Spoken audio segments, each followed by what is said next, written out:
Біздің халық 30 жыл бойғы ертегіге тойып біткен халық. Парын шығарып алу емес, нақты нәтижеге ғана жұмыс істейтін уақыт келгендігін. Мәслихаттың келіспей қойған кандидатурасын көрген жоқпыз. Сіз өзіңізге сенімдісіз ба? Енді Ал жігіттер, алғашқы облысымыздағы қазақша подкаст жебе алаңына қош келдіңдер.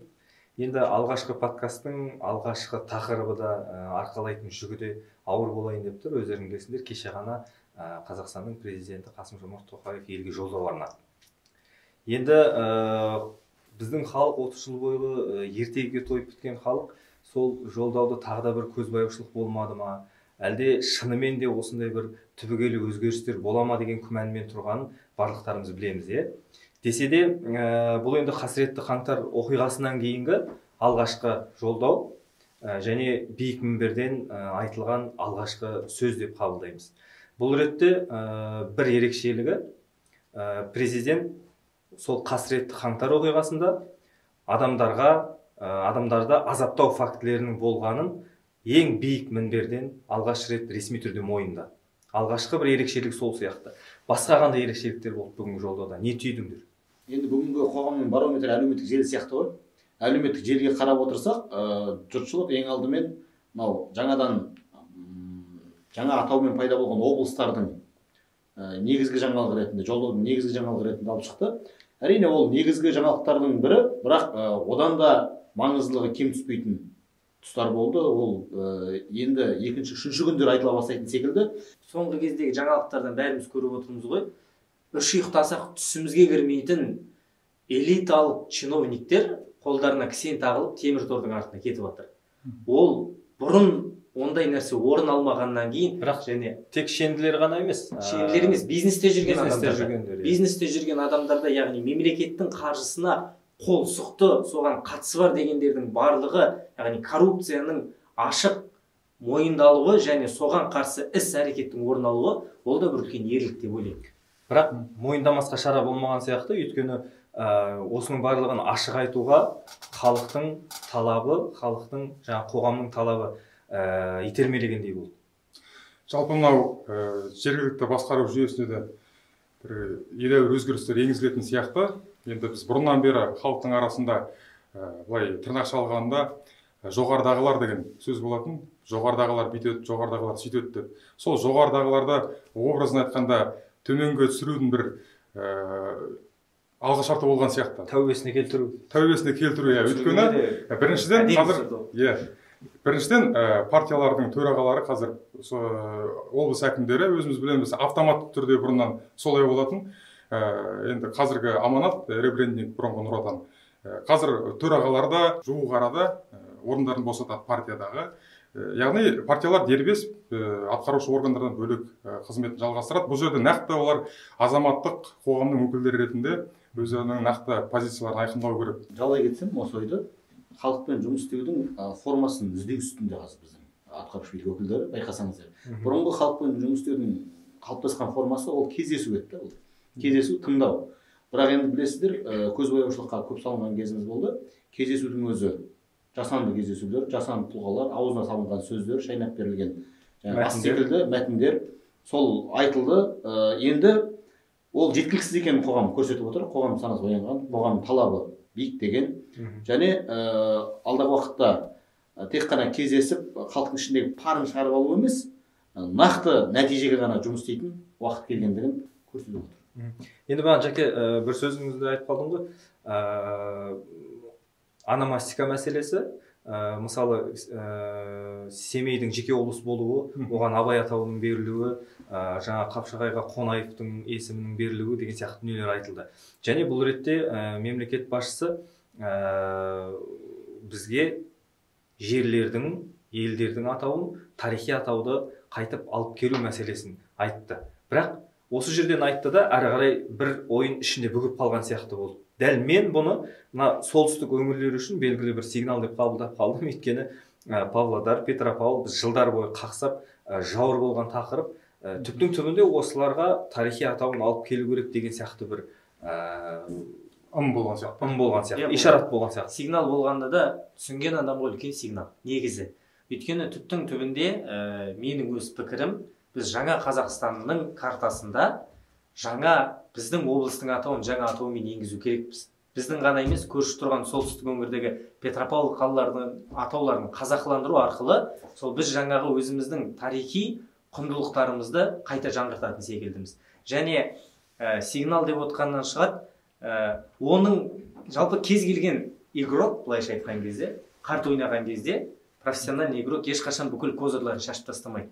Ол міндетті түрде бір козырын қолында ұстап отырады. Және өзінің ход жасаған кезде қолында козыр бар екенін ыммен көрсетіп қалуы мүмкін да. Тоқаевтың осы жолғы жасаған жолдауы да сондай маған көз алдыма елестетті де. Біз қазір жаңадан дербес 3 облысты шығарамыз, бірақ келесі кезекте тұр олар. Олардың кезегі келеді деп дайындап қойған секілді. Өйткені А дегеннен бастап тамырын пышақпен кесіп тастайтын болсақ, ол шынымен де жылдар бойы қалыптасып қалған дүниені біз бір күнде бойымыздан шығарып тастай алмаймыз. Сондықтан ол алдағы уақытта міндетті түрде орын алатын сигнал секілді. Ол сигналды берді, мысалы, біздің ойымызша. Және де бұл ашпай тұрған козырлардың, карталардың бірін мен ойлаймын биыл ашпайды деп. Өйткені қазіргі қоғамдық саяси ахуал, геосаяси әлемде, шетелдегі болып жатқан, бұл жерде өте нәзік мәселелер бар. Ұлтаралық жаңағы келісім деген сияқты. Бұл жерде ономастика мәселесі бір қандай да бір жанжалға себеп болып қалуы мүмкін. Сол себептен ол биыл емес, келесі жылдары ашылатын кодексі. Біз түсінеміз ғой. Яғни әлемдегі саяси ахуалды ескере отырып, біз қазір Павлодар мен Петропавлды қазақыландыра алмайды екенімізді сіз бен біз түсінуіміз мүмкін. Бірақ түсінбейтін адамдар бар ғой, оларды қайтеміз. Бұл жалтақтық емес екенін біз түсініп алуымыз керек. Өйткені бұл дұрыс ойлайтын стратегиялық дипломат адамның түсінетін дүниесі. Дәл қазір біз өзімізге зиян келтірмеудің жаңа жолын қарастыруымыз керек. Қаңтар айының басында Тоқаев мырзаны біз мүлдем басқа қырынан таныдық. Осыған дейінгі президент уақыт емес. Ол кезде шынымен де ел басына күн туған уақытта сыртқы арандатушы күштердің, арам пиғылды ішкі күштердің өте бір шыны керек тәуелсіздігіміздің кеңірдегіне қанжар тіреген уақытында басқа болмысын көріп табандылығын, батыл шешімге бара алатындығын және мемлекеттік мүддеге қарай барын салатындығына бір куә болғандай болдым өз көзқарасым. Бұны біреуге телгім келмейді бұл ойды. Мақтау емес, мадақтау емес, факт. Енді мақтау дегеннен шығады, Жәке. Біз енді билікке, үкіметке, президентке әбден сенбеушілік біздің бір қанымызға, бойымызға сіңіп қалған сияқты да 30 жылдың ішінде.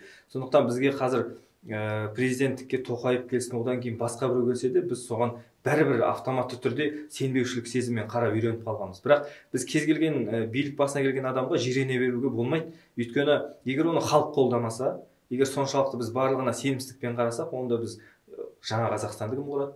Онда біз қалай дамимыз деген ой тағы да туындайды. Ескі санамен, ескі жүйенің әбден сүйегіне сіңіп кеткен әдетін бойына сіңірген азаматтармен жаңа Қазақстанды құру қиын.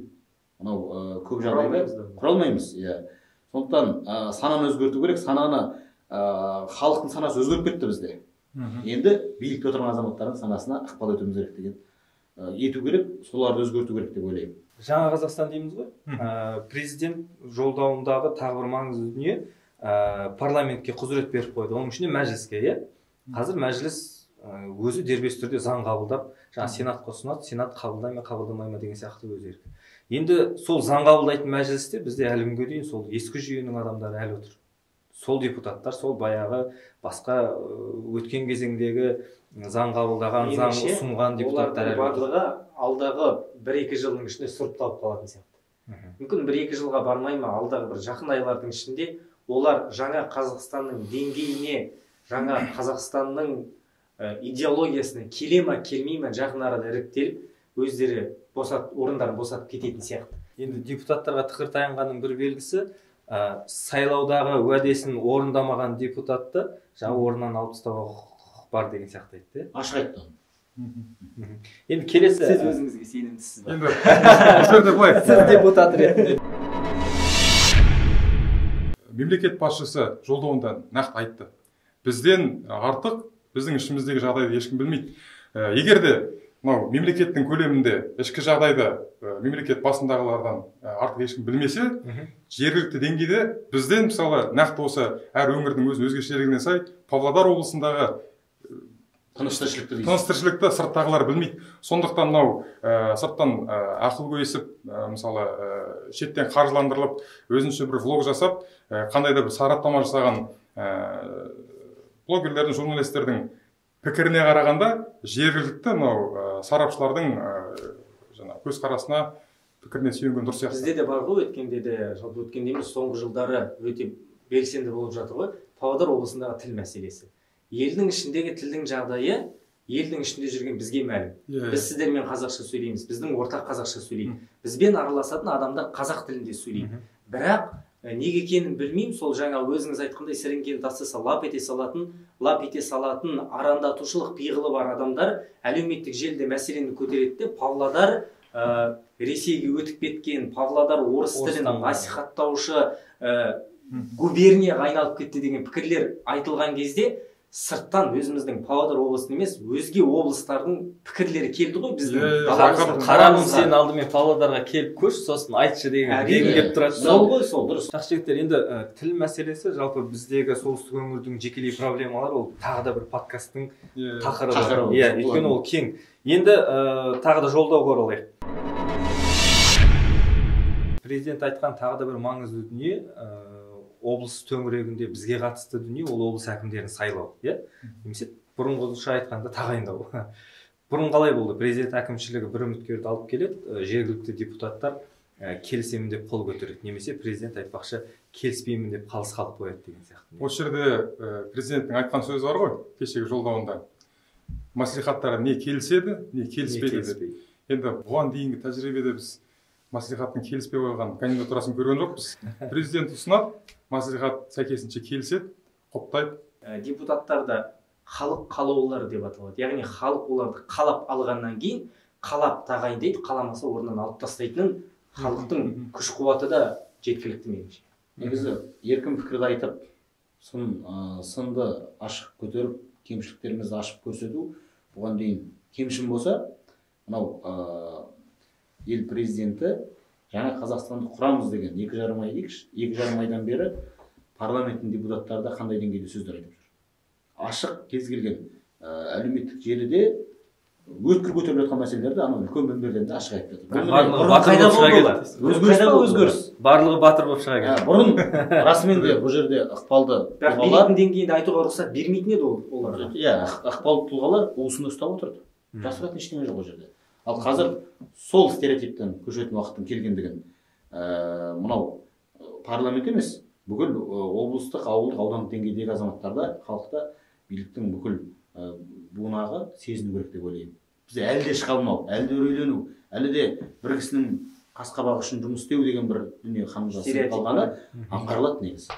Бірақ сіз жаңа айтқандай, солардың барлығын уысында ұстап отқан элиталардың өзі қазір уыстап қалды ғой.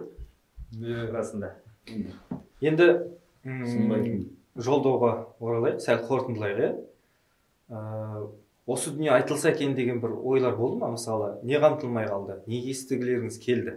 Экономикалық, әлеуметтік мәселелерге қатысты реформалар неге айтылмады деп жатыр.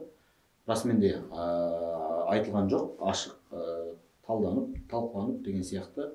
Бірақ десе де, осы саяси құрылымдағы өзгерістер сол әлеуметтік экономикалық жағдайымыздың түзелуіне бастайтын, жемқорлықты тиятын, ашықтыққа бастайтын дүние. Егер бұлақтың тұнбасын, басын, көзін тазаласақ, одан кейін суда таза болады ғой. Соған қадам жасап отыр деп ойлаймын. Және халықтың әлеуметтік ахуалына қатысты реформаларды меніңше осы уақытқа дайындалған.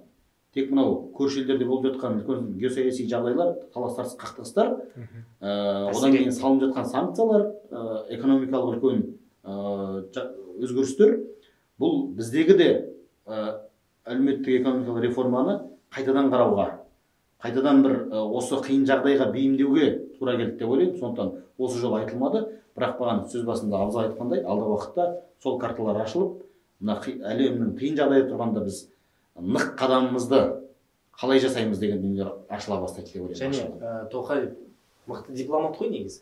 Және оның қасындағы жаңа құрам, президенттік құрам да сондай көзі ашық азаматтар деп ойлаймын.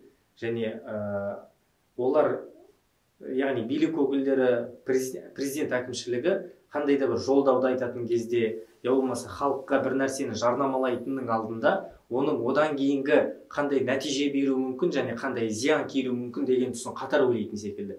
Осы жолы айтылмаған нәрселер өзіміздің жаңағы Павлодар облысының қазақылануы, одан бөлек айтылмай қалған әлеуметтік мәселелер, мысалы зейнетке шығу жасы деген секілді тағы келесі кезектегі дүниелердің барлығы алдағы уақытта айтылады. Бізге қазіргі кезекте ең бастысы әлемдік алпауыттардың арасында өзіміздің саяси салмағымызды сақтап қалу. Құрметті оқырмандар, ал сіздер қалай ойлайсыздар? Жолдауда қандай дүниелер айтылмай қалды? Сіздер не естігілеріңіз келді? Ойларыңыз болса, астына комментарийға қалдырыңыздар және біздің арнаға жазылыңыздар. Қазақша подкасттың келесі алаңында жүздесейік. Жақсы, амандықпен, жақсылықпен жолығайық. Қазақ елі аман болсын.